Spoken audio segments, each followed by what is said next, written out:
Good morning, everyone. My name is Leslie Dock. I am the founder of Protect Our Care, and I served in the Obama administration as the senior counselor to the Secretary of Health and Human Services and the department's global Ebola coordinator during the crisis in 2014 and 2015. Thank you for joining us for this important conversation just a few weeks before Election Day, an election where our healthcare is on the line. We're honored to be joined by a number of panelists, a number of participants all of whom have made an incredible contribution to the healthcare of the state of the Commonwealth of Virginia, and we hope will continue to do so. Senator Mark Warner, U.S. Representative Abigail Spanberger, Dr. Cameron Webb, and Kristen Urquiza. I'll make some very brief remarks and then turn it over to folks. You know, we wake up today in America where over 215,000 people have died of COVID, including Kristen's father and including the partner of my sister. And each of us who suffered a loss suffers a loss that will stay with us forever and will be particularly difficult as we enter this holiday period. And today, we cross a threshold of 8 million Americans who've had this disease.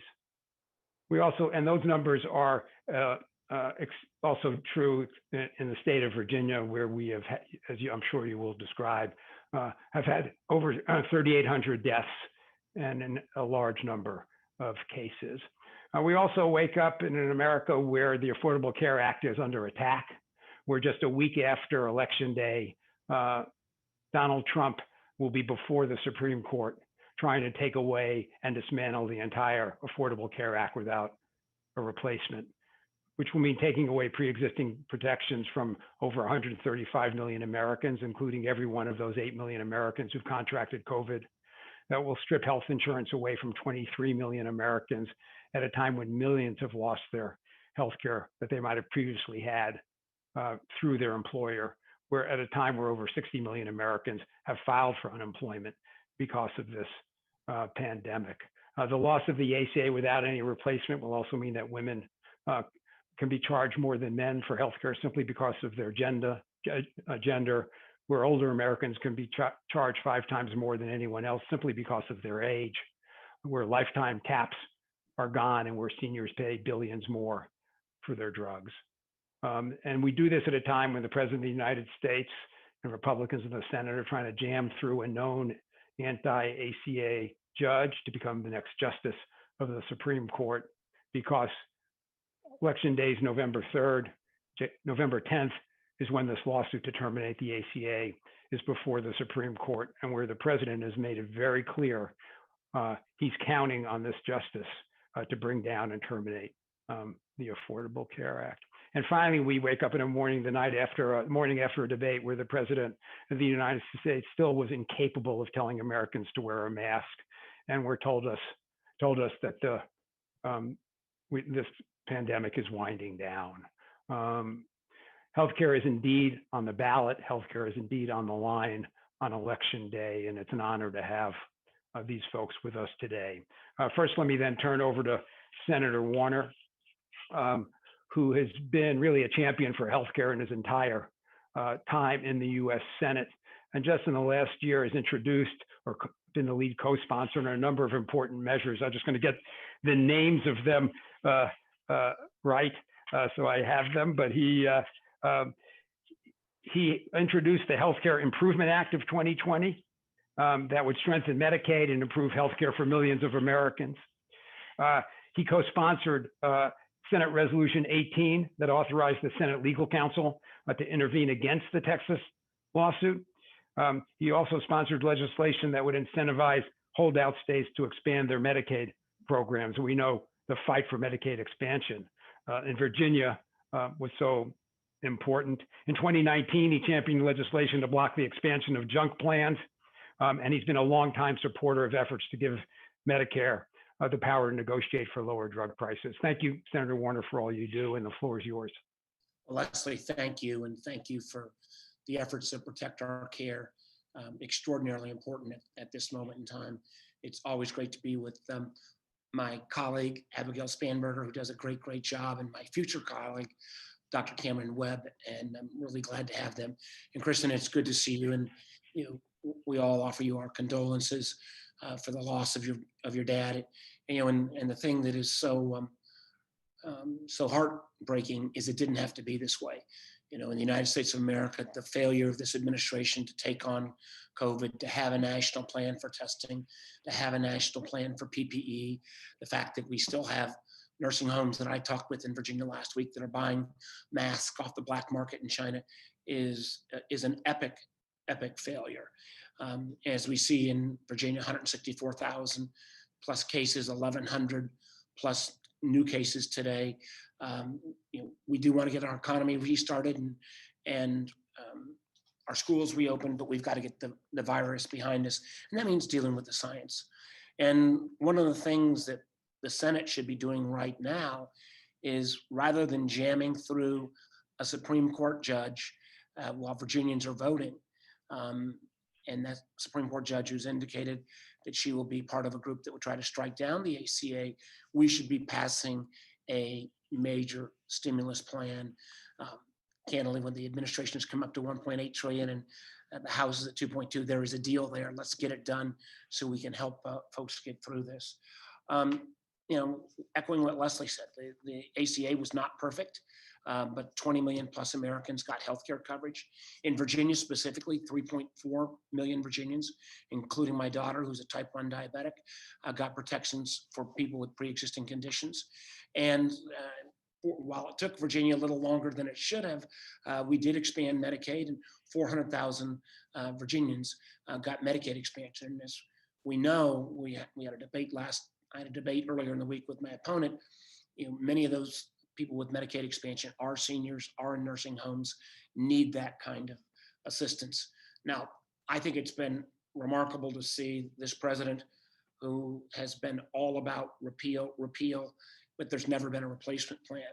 Specifically, just want to make a comment or two about my opponent as well, who literally for months and months criticized me as the deciding vote for the ACA and criticized me for standing with John McCain against the ACA's repeal. He has been against the ACA, called it a bad bill. He's even compared the expansion of Medicaid in Virginia as if giving a cookie to a child, and that child will want a second cookie. That's outrageous when we're talking about healthcare for 400,000 folks.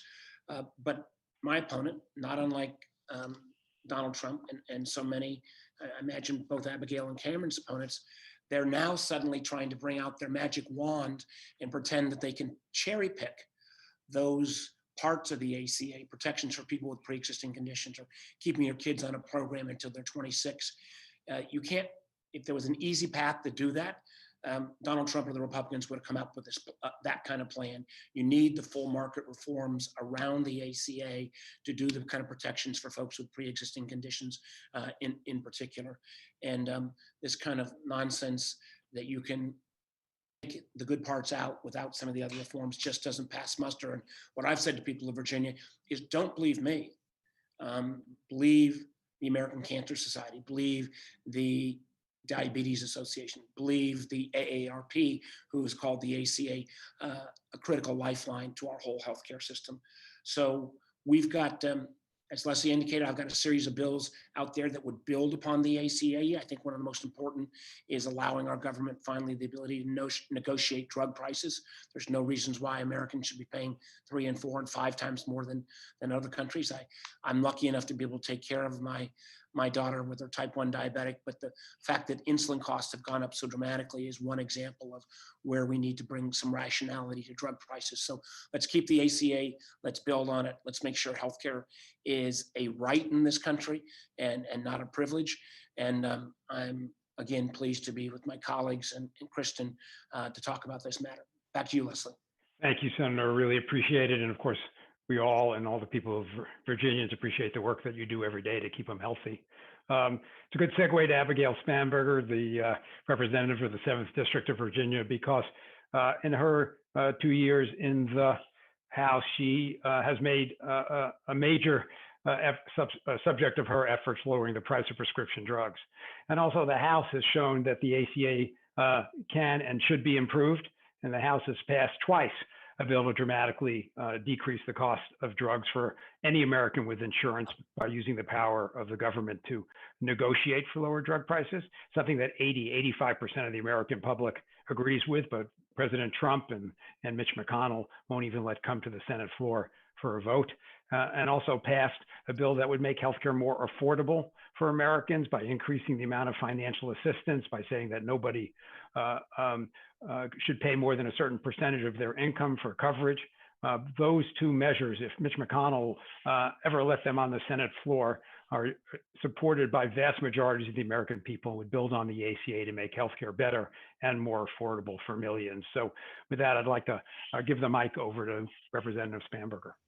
Thank you so much, Leslie. Thank you for this great event. Mark, Cameron, it's very good to see you. And Kristen, thank you for using your family's experience to advocate for millions of Americans across the country as we're having these vital conversations about healthcare and about our approach to handling and fighting the COVID-19 pandemic. When we're talking about the importance of protecting healthcare, I'm thinking about people in my district, people across Central Virginia whose stories are very similar to the stories across the rest of the Commonwealth and certainly across the rest of the country. They're mothers who have survived cancer and cannot lose coverage into the future. They're women, women who would be charged more for the same healthcare as men if the ACA weren't in place. It's children who were born premature who now benefit from a ban on lifetime caps. And it's millions of Americans who need the coverage of the ACA to keep them protected because of their pre-existing conditions. This administration's efforts to undermine access to healthcare by trying to eliminate the ACA is particularly reckless during this emergency of COVID-19. We know that more than 200,000 Americans have died. They were loved ones, they were family members, they were people who are never coming back. And we have 8 million Americans who have been infected by this virus and into the future will continue to be marked by it as a pre-existing condition. And yet this administration continues to want to strip away ACA protections. And I say it every time I possibly can, the ACA is the law of the land that protects people with pre-existing conditions. It is the law of the land that allows people to stay on their parents' insurance until they're 26. It is the law of the land that gets rid of the lifetime caps that used to make it so that someone who had recurrent battles with cancer was going through their bills line by line by line, fearful that the next time they wouldn't have coverage if their cancer came back. And this is what we're fighting for. We're fighting for these people's lives, for their health and for their future. And here in Virginia, we've seen the value of Medicaid expansion. When the General Assembly passed Medicaid expansion, the impact that had on hundreds of thousands of Virginians was tremendous. More than 50,000 right here in the district that I represent. And that's bringing billions of dollars back to our Commonwealth to allow people to access healthcare. And this is particularly important in the rural communities that fall within my district, where rural communities and rural hospitals have been struggling. And certainly in light of the opioid epidemic, Medicaid expansion has been a lifeline for more than 36,000 Virginians, including 3,000 within my district, who have received treatment for their substance use disorder through Virginia's Medicaid addiction and recovery treatment benefits. This is what we're talking about. This is what's on the line. It's people's lives, it's their health, it's their survival. And that's why I'm working so hard in the House of Representatives to make sure that we understand that and to fight for it, because this is the future of people's health and the ability to negotiate prescription drug prices so that people I represent in our district aren't choosing when they go pick up their medication based on when they're going to get their paycheck and they know they can actually afford it. I have constituents, a father and a son, who are both diabetic, and they structure their purchase of their insulin because they can't afford to fill both prescriptions at the same time. When we have passed in the House with bipartisan support a bill that would give Medicare the ability to negotiate its prescription drug prices and push those savings to private insurers and people who have private insurance across the country, that is progress. We're hoping that Mark will be able to get a vote on that in the future when eventually the Senate will take it up. because the bottom line is it would pass because Americans in vast majority and vast numbers support it. It is bringing the power of negotiation and competition to the benefit of the American people. And that's what I continue to advocate for, because across our district and certainly across the Commonwealth, people every day are spending time worried about their health. And amid a global pandemic, we need to ensure that we are strengthening and protecting our current healthcare system and building upon it to make it better. And just like Senator Warner, my opponent falls in the same category. He's called the ACA a cancer. He was the only legislator in the Virginia General Assembly to vote in the House of Delegates to vote against coverage for children with autism when they turn 11. You know, those are the sort of extreme views that don't help people, that don't protect care, and certainly don't recognize the value of ensuring the safety and security of those with pre-existing conditions. So powerfully said. Thank you. And these are, as you said, this is not about politics. This is about people's lives.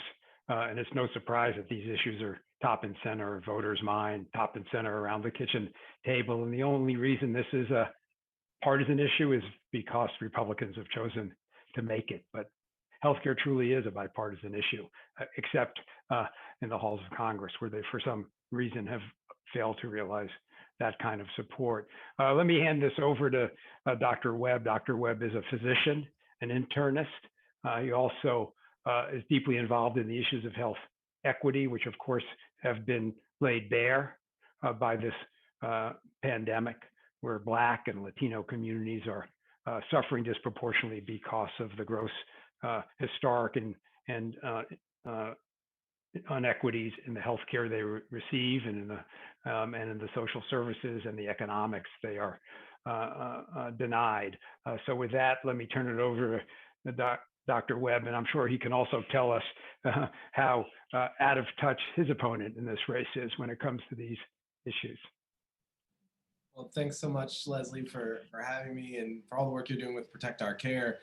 You know, I wear a couple of different hats, and so wearing my physician hat right now, I can't tell you how grateful I am to have a senior U.S. Senator and Senator Mark Warner speaking on issues that matter so much to me and my patients, the way that he speaks to them. I'm so grateful to have a congresswoman from my parents. My parents live in the 7th Congressional District in Representative Abigail Spanberger, speaking to these issues in a way that dramatically impact their lives. And also I'm grateful to Kristen for being the kind of advocate that helps move the needle on the most important things, you know, pushing through tragedy and turning it into a moment for us to turn and face and realize what we should be doing as a nation. I think that I come at this from a unique perspective. When we talk about protecting our care, that's been a big part of my life for a long time before I got involved in politics. And my practice of medicine, as you mentioned, is internal medicine. I'm a hospitalist, so I only take care of folks when they're admitted to the hospital. But since March of this year, about 50% of my time has been spent in the coronavirus unit at the University of Virginia.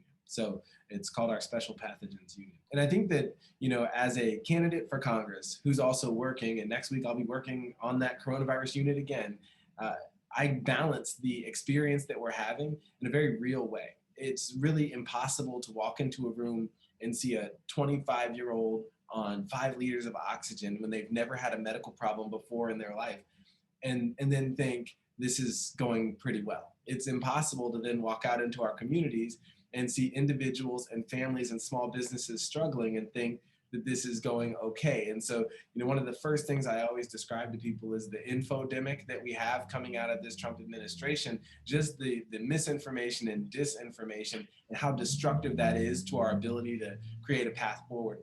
The moment that we're in, I've been saying since I got into this race, this is a healthcare election in so many ways. The future of the American healthcare system will be forged in these conversations. We're at an absolute juncture point. And I said that back in August of 2019, but this pandemic has highlighted it in ways that we never could have imagined. You touched on the incredible disparities in our healthcare system. Those have persisted. We talked about those, you know, if you go back in time, W.E.B. Du Bois in his book, The Philadelphia Negro, wrote a chapter about health disparities. That's in 1899. There's been times even much later, Dr. King said of all the forms of inequality, injustice in healthcare was the most shocking and inhumane. Or you fast forward to 1985, Ronald Reagan's Secretary of Health and Human Services commissioned a report, the Secretary's Task Force on Minority Health. Those reports showed that we've had these disparities for so long, but yet and still they persist. So when you say protect our care, I agree, but we have to build on our care. We have to build a system that's truly equitable. And for somebody who had, my career is built on that history, on recognizing those disparities and wanting to fight against them. That's the reason why I'm a lawyer today. The Affordable Care Act in 2010 was that first glimmer of hope that I saw, in terms of building an equitable healthcare system. And I've never said that the ACA was perfect. And in fact, any other large piece of legislation like that would have had the opportunity for legislative fixes, but for an administration and Republicans in Congress trying over 70 times to tear it down. We should have been building it up. We should have been making sure that it serves our communities that much better. We should have been fixing the family glitch, or reinstating the cost sharing reduction subsidies, or making sure we still have an individual mandate so we can protect people with pre-existing conditions. These are the things that we could have done. We could have extended those subsidies beyond 400%. That's the kind of work that we need to do to make the ACA truly work for everybody. But now we're in a different moment, because now we have a pandemic that has cost so many people their jobs, so many people their health insurance. I'm on the Medicaid board here in Virginia. We have over 136,000 folks who've come to the Medicaid program since this pandemic started. 65,000 of whom would not have been able to get Medicaid without that Medicaid expansion. So you cannot make the argument that this isn't a critical issue right now. And you can't make the argument that we're not going to continue to have this issue moving forward. Everything we're seeing in our communities with this pandemic, again, still wearing my doctor hat, is that we are still in the thick of this. Despite what you may be hearing from 1600 Pennsylvania Avenue, we are still in the thick of this. With cold and flu season coming, this is the time for us to get this right. This is the time for us to put politics aside and put people first and say, how can we move forward? And in this case, going before the Supreme Court, you said it, Leslie, this is going to be a huge issue for all of us. We need to make sure that we've got leaders in place who are going to, again, put people over partisanship, make sure that, hey, listen, if that moral imperative doesn't work for you on healthcare, if you're not moved by the fact that we shouldn't be discriminating against women or older Americans based on how much they're paying for their premiums, then let's just win the economic argument. It pays dividends in the United States to have a healthy populace. If you look at the econometrics of this, everything should tell you, let's invest in the health and well-being of our society, and we're going to do much better. So with that, I'm just glad to be here for this conversation today. I'm excited to jump in. I teach a semester-long course at UVA on the Affordable Care Act, and so don't get me started, but I'm just excited to have the conversation. Just don't make me pass the test. Well, thank you for all the work, and we hope to see you in the halls of Congress very, very soon. Before I hand it over to Kristen, let me just say that I know that Senator Warner may need to leave early as another obligation. So if he does, thank you very much for being with us today. Let me introduce Kristen Urquiza. Many of you may remember her from her moving and eloquent speech at the Democratic Convention this summer. She, like unfortunately so many other Americans, lost a loved one that mattered to her so incredibly much, and who she misses all the time. And she's turned that sadness and that passion into trying to help others and to try and get our policy right in this country, to help by starting, marked by COVID, and devoting so many hours of her life to delivering these messages that Americans need to hear. Kristen, thanks, and we look forward to your remarks. Thanks so much, Leslie, and to the Protect Our Care team for having me be a part of this. And it's so good to be on this panel with these public officials and aspiring public officials that care so much about people in the Commonwealth as well as our country. When I think about this election, I think not only about healthcare being on the ballot, I think about the COVID response being on the ballot. I think about the more than 8 million Americans and their access to long-term care being on the ballot. But I also think about the fact that you cannot have economic health without public health. So our economy is also on the ballot.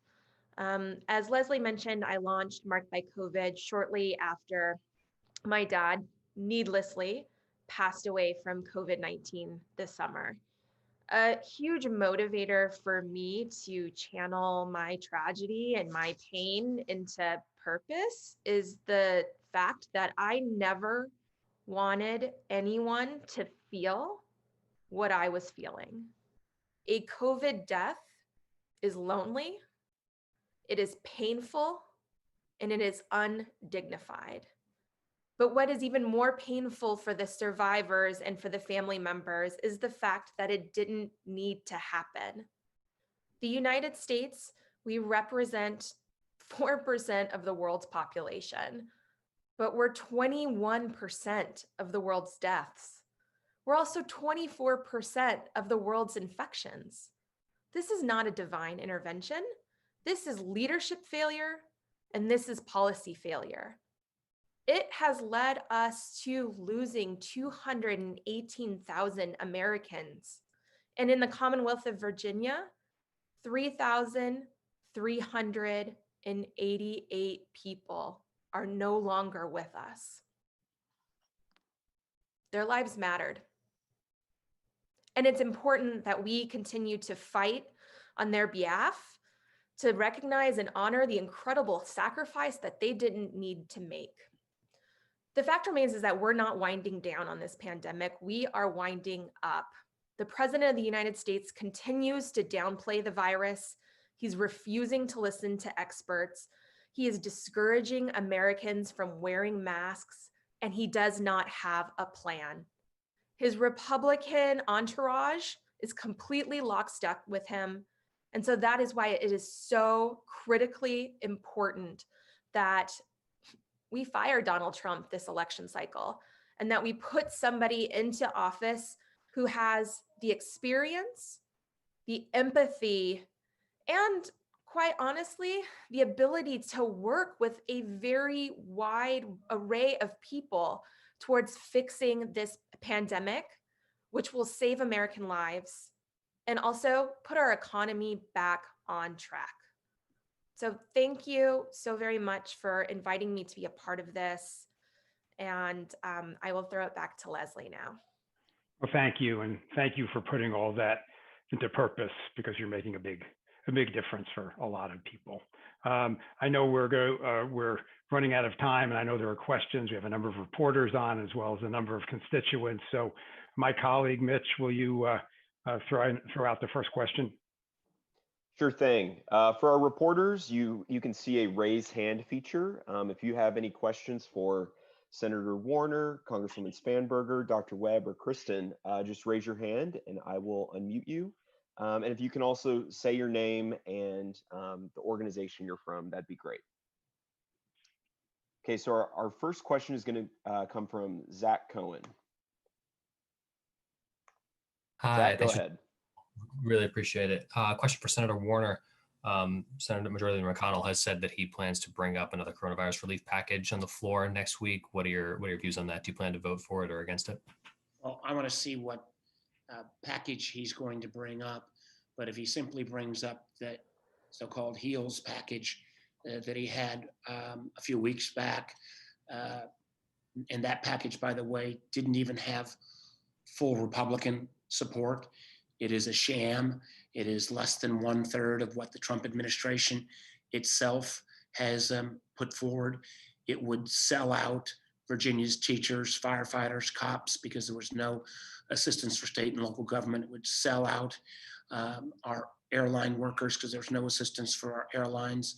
It would sell out restaurant workers because it doesn't include legislation that Abigail and I have supporting restaurants, independent restaurants that need that support so much right now.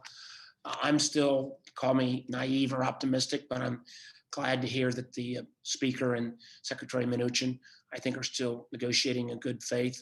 I got to tell you, if he truly is at 1.8 trillion, and the Speaker's at 2.2 trillion, let's get a deal. Let's do something right in the middle and get this and get the relief out to the American people as quickly as possible. Because postponing this relief will mean, as the Chairman of the Federal Reserve has said, Jay Powell, a much, much deeper and longer recession. Thank you, Senator. Mitch, next question. Okay, our next question is going to come from Basil John. Okay.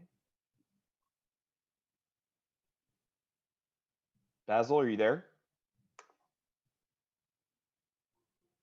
Yes, can you hear me now? Yes. All right, perfect. This question is for both Senator Warner and Representative Spanberger. I'm fairly certain you guys have heard about how the GOP is looking at bringing in the CEO of Twitter to testify on allegations that the company is stifling conservative viewpoints, especially during the election. I want to get your both of yours take on it. Do you think that this is a proper way of going forward, or do you think that maybe the GOP is overstepping just because election season is going on right now? Well, let me start, and then I'll turn it over to Abigail, then I'm going to have to bow out. I think there is a growing recognition on both sides of the aisle that the protections that were put in place in the late 90s, it's called Section 230, it basically says that these social media companies have no restraint or responsibility at all for their content that appears on these networks. It needs to be re-examined. 65% of Americans get some or all their news from Facebook, Google, and Twitter. And the idea that they bear no responsibility at all for the content and the misinformation, disinformation does need a review, and I think it is long overdue. But in this particular case, and I can't get into all the details because I'm hoping that the intelligence community will lean in, but we're seeing, you know, if the story that's in question, there have been allegations made that it is the result of Russian disinformation, misinformation. Our country was attacked in 2016 by Russia, and that has been confirmed in a bipartisan way by the Senate Intelligence Committee. We put out 5 volumes reports. We pointed out that Russia would be back. The Trump intelligence community itself has indicated that Russia will be back with a disinformation campaign against Joe Biden. And I would note, Basil, that 2 of the individuals that the Treasury Department has named as conduits of Russian misinformation, Andrei Derkach and Jasenko, are individuals that that have at least been reportedly in repeated contacts with the president's lawyer, Rudy Giuliani. So I think it is appropriate that we stop Russian disinformation. And again, I'm just hopeful that the intelligence community will weigh in and clarify what they know or what they don't know about the origins of this story. And with that, again, I apologize, and Abigail will take it from there. Thank you, Leslie. Thank you, Senator. Congressman Spanberger, do you want to jump in on this, or we could also get back to healthcare? Just very briefly, because Senator Warner, I think, covered it very well. You know, there's the 2 different buckets. There's Section 230 overall, kind of moving into the future. Are there reforms that need to be made there? And then there's the actual national security implications of ongoing attacks against our democracy and efforts to push disinformation campaigns. And so I think looking at those 2 things, this particular case, which falls into the latter, and then larger issues around Section 230 are important conversations. But right now, the priority should be and is for the intelligence community and is for the Senate Select Intelligence Community or Committee to protect the integrity of our elections and to stop any disinformation campaigns. And then particularly as it relates back to the conversation of today, we continue to be in a global pandemic.